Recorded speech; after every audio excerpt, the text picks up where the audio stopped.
যে স্ত্রীর ভিতরে তিনটি গুণ থাকবে ওই স্ত্রীকে স্বামী পাগলের মতো ভালোবাসবে। বর্তমানে প্রত্যেকটা নারীরা, বিশেষ করে মা বোন আমাদের কাছে ফোন দিয়ে বলে, হুজুর স্বামী আমাকে ভালোবাসে না, স্বামী আমাকে মহাব্বত করে না। যে স্ত্রীর ভিতরে তিনটি গুণ থাকবে ওই স্ত্রীকে স্বামী পাগলের মতো ভালোবাসবে। নাম্বার ওয়ান, এক নাম্বার হচ্ছে স্বামীর মুখে মুখে তর্ক করা যাবে না। ভালো স্ত্রী হতে হলে, আদর্শ স্ত্রী হতে হলে নাম্বার ওয়ান, এক নাম্বার গুণ অর্জন করতে হবে, সেটা হচ্ছে স্বামীর মুখে মুখে তর্ক করা যাবে না। একজন স্বামী সে তার সংসারের জন্য অনেকটা পরিশ্রম করে। সে যখন বাহিরে যায় সবসময় তার চিন্তা থাকে কিভাবে তার স্ত্রীর খরচ চালাবে, কিভাবে তার সন্তানদের খরচ চালাবে, কিভাবে বাসা ভাড়া দিবে, কিভাবে গ্যাস বিল দিবে, কিভাবে কারেন্ট বিল দিবে। এই ধরনের চিন্তা স্বামীর ভিতরে আসে না নাই? এতটা পরিশ্রম করার পরে যখন তার মেজাজটা হট থাকে, সারাদিন কাজ করে আসার পরে যখন বাসায় আসে, তখন কিছু নারী এমন আছে, কিছু স্ত্রী এমন আছে, স্বামীর সাথে অকথ্য ভাষায় গালাগালি করে। স্বামীকে বলে এটা আনো নাই কেন, এটা আনো নাই কেন, এই করো নাই কেন, সেই করো নাই কেন। যার কারণে দেখা যাচ্ছে সংসারগুলো টিকতেছে না। স্বামীকে বুঝতে হবে স্বামী যে পরিশ্রম করতেছে সে তার নিজের একার জন্য নয়, সে তার স্ত্রীর জন্য, তার সন্তানদের জন্য পরিশ্রম করতেছে। এইটা অধিকাংশ স্ত্রীরা বুঝে না।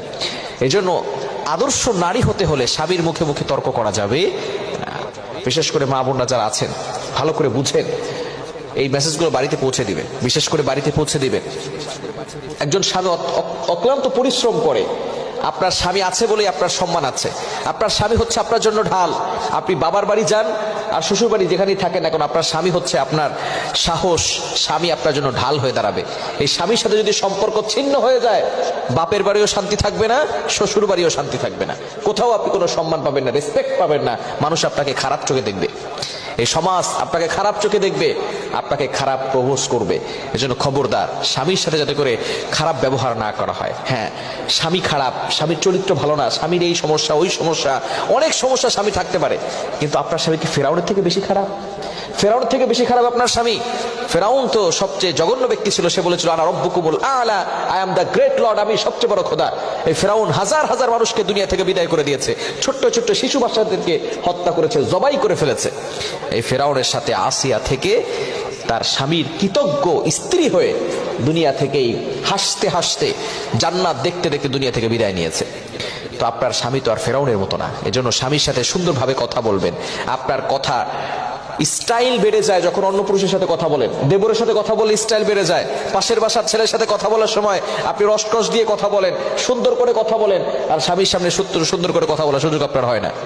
এজন্য স্বামীর সাথে সুন্দর কথা বলবেন। স্বামী যদি খারাপ হয় তার জন্য দোয়া করেন। এক নাম্বার, ভালো স্ত্রী হতে হলে তার গুণ হতে হবে স্বামীর মুখে মুখে তর্ক করা যাবে না। ওই পুরুষ ওই স্ত্রীকে বেশি ভালোবাসে যে পুরুষ দেখে যে তার স্ত্রী কথা বললে চুপচাপ করে শুনে মুখে মুখে তর্ক করে না। দ্বিতীয় নাম্বার হচ্ছে 5 ওয়াক্ত নামাজ পড়তে হবে। আপনি ভালো মানুষ কিন্তু আপনি নামাজ পড়েন না, আপনি কিন্তু ভালো মানুষ হতে পারেন নাই। ভালো মানুষ হতে হলে এক নাম্বার যে গুণটা অর্জন করতে হয় সেটাই হলো কিন্তু নামাজ। আপনার ঘরের ভিতরে শান্তি আসবে, সুখ আসবে কখন? যখন আপনার ঘরের ভিতরে সবাই নামাজ পড়বে। সংসার সুখী হয় রমণীর গুণে, একটা কথা আছে না? এই রমণী যদি নামাজই না পড়ে, এই রমণী যদি নামাজ না পড়ে আর স্বামীকে নামাজের কথা না বলে, সন্তানদেরকে নামাজের কথা না বলে, ওই ঘরের ভিতরে কোশ্চিন কালেও শান্তি আসতে পারে না। এজন্য অবশ্যই আপনাকে ফলো করতে হবে, নামাজ কায়েম করতে হবে। শারীরিক অসুস্থতার সময় আসলে, আল্লাহ প্রদত্ত কিছু অসুস্থতার সময় আছে, তখন নামাজ পড়ার দরকার নাই, নামাজ আল্লাহ তাআলা ক্ষমা করে দিয়েছেন। এজন্য নামাজ পড়তে হবে। নিজে নামাজ পড়বে, স্বামীকে নামাজ পড়তে বলবে, বিশেষ করে নফল নামাজ পড়বে। তাহাজ্জুদের সময় উঠে স্বামীর জন্য দোয়া করবে, আল্লাহ আমার স্বামীকে ভালো করে দাও, আমার স্বামীর ব্যবসার ভিতরে বরকত দিয়ে দাও, চাকরির ভিতরে বরকত দিয়ে দাও, আমার সন্তানদেরকে কবুল করো, সন্তানদের মেধা বাড়িয়ে দাও, তাদের পরীক্ষা উত্তীর্ণ হওয়ার ব্যবস্থা করে দাও। কিন্তু বর্তমানে কয়জন স্ত্রী এমন আছে যে রাতের বেলা উঠে তাহাজ্জুদ পড়ে তারপরে স্বামীর জন্য দোয়া করে, স্ত্রীর জন্য, তার সংসারের জন্য দোয়া করে, পরিবারের জন্য দোয়া করে? কয়জন স্ত্রী আছে বলেন? অথচ আমরা দোষ দিয়ে থাকি স্বামীর। দোয়া করেন আপনি আল্লাহর কাছে। তৃতীয় নাম্বার হচ্ছে ভালো স্ত্রী হতে হলে পর্দা করতে হবে। আপনি পর্দা করছেন না, আপনি ভালো স্ত্রী হতে পারেন নাই। আপনি সঠিকভাবে পর্দা মানছেন না, আপনি ভালো স্ত্রী হতে পারেন নাই। আপনাকে ভালো স্ত্রী হতে হলে অবশ্যই সঠিকভাবে সুন্দরভাবে পর্দাকে মানতে হবে। 22 নম্বর পারার 1 নম্বর পৃষ্ঠার 5 নম্বর লাইন সূরাতুল আহজাবের 33 নম্বর আয়াতে আল্লাহ বলে দিয়েছেন, ওয়াকারনা ফি বুয়ুতিকুন্না ওয়ালা তাবাররাজনা তাবাররুজাল জাহিলিয়াতিল উলা। ইউ স্টে এট হোম, তোমরা ঘরে অবস্থান করো। জাহেলি যুগের নারীদের মতো বেহায়া ভাবে নির্লজ্জ হয়ে ঘর থেকে বের হওয়া যাবে না। এই তিনটি কাজ যদি কোনো স্ত্রীর ভিতরে থাকে, ওই স্ত্রীকে স্বামী কিন্তু প্রচন্ড ভালোবাসবে।